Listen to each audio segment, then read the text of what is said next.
திருவண்ணாமலை மாவட்டத்தில் விவசாயி மின்சாரம் தாக்கப்பட்டு உயிரிழந்த நிலையில் உறவினர்கள் சாலை மறியல் போராட்டத்தில் ஈடுபட்டனர்.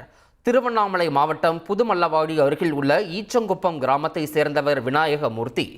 45 வயதான இவர் தனது விவசாய நிலத்தில் பூக்கள் பயிரிட்டுள்ளார். விநாயகமூர்த்தி தினமும் காலை வேளையில் தனது நிலத்தில் பூ பறிக்க செல்வது வழக்கம். இந்நிலையில் இவரது விவசாய நிலத்தில் மின் வயர் ஒன்று அறுந்து விழுந்துள்ளது.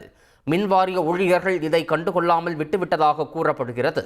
சம்பவத்தன்று வழக்கம் போல தன் விவசாய நிலத்திற்கு சென்ற விநாயகமூர்த்தி கீழே விழுந்து கிடந்த மின்வயரை மிதித்துள்ளார். அப்போது மின்சாரத்தால் தாக்கப்பட்ட அவர் சம்பவ இடத்திலேயே உயிரிழந்தார்.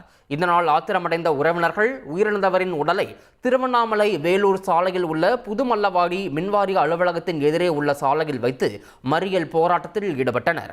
உறவினர்களின் பேச்சுவார்த்தைக்கு உடன்படாத நிலையில் போராட்டக்காரர்கள் குண்டுக்கட்டாக கைது செய்யப்பட்டு காவல் வாகனத்தில் ஏற்றப்பட்டனர். இதனால் அப்பகுதியில் சிறிது நேரம் போக்குவரத்து பாதிப்பு ஏற்பட்டது.